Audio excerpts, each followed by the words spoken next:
Hi மக்களே, இன்றைக்கி என்ன ஸ்பெஷல்னு பார்த்தீங்கன்னா புதினா ரைஸ் தாங்க. இன்றைக்கி கொஞ்சம் டிஃப்ரெண்ட்டாக இருக்கட்டுமேன்ட்டு புதினா ரைஸ்க்கு இப்போது இதில் புதினாவும் பச்சை மிளகாவும் ஆட் பண்ணிக்கலாம். 2 போட்டுக்கோங்க, காரத்துக்கு ஏற்ற மாதிரி போட்டுக்கோங்க. இப்போ இதை கிரைண்ட் பண்ணிவிட்டு காட்டுறேன் பாருங்கள். இதை கிரைண்ட் பண்ணிட்டேன். இப்போது இதில் எண்ணெய் ஊற்றுக்கிறேன்.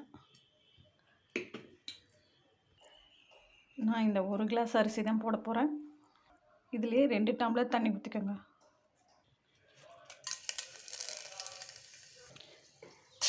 இது நல்லா பச்சை வாசனை போகிற அளவுக்கு வறுத்துக்கோங்க. பச்சை வாசனை போகிற அளவுக்கு வதக்கணும். இஞ்சி பூண்டு போட்ட உடனே அடி பிடிக்க ஆரம்பிச்சிடுங்க, அதனால் நல்லா வதக்குங்க. இப்போது வெங்காயத்தை சேர்த்துக்கலாம்.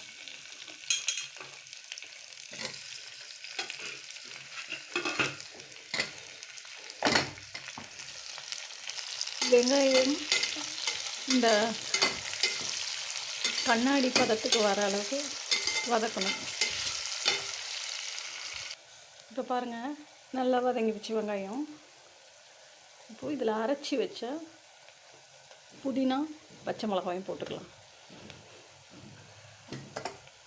இங்கே பாருங்கள், க்ரீன் கலரில் வந்துச்சு பாருங்கள். ரைஸ் ரெடி ஆனதும் க்ரீன் கலரில் தான் இருக்கும்.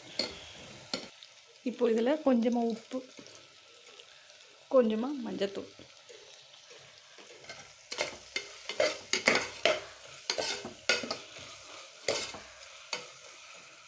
ஒரு கிளாஸ் அரிசிக்கு 2 கிளாஸ் தண்ணின்ட்டு பாருங்கள். இந்த கிளாஸ் தான்.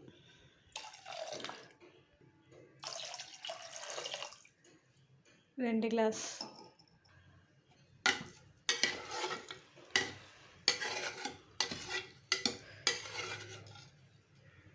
இது நல்லா கொதிக்கிட்டோன்ட்டு அரிசி போடலாம். இப்போ இந்த அரிசியை ஒரு 10 நிமிஷம் ஊற வச்சு வாஷ் பண்ணி எடுத்துருக்கேன். இப்போ உப்பு காரம்லாம் கரெக்டாக இருக்கான்னு பார்த்துக்கோங்க. அதுக்கப்புறம் மூடி சிம்மில் வச்சிடலாம். ஒரு 2 விசில் மட்டும் விடுங்க, போதும்.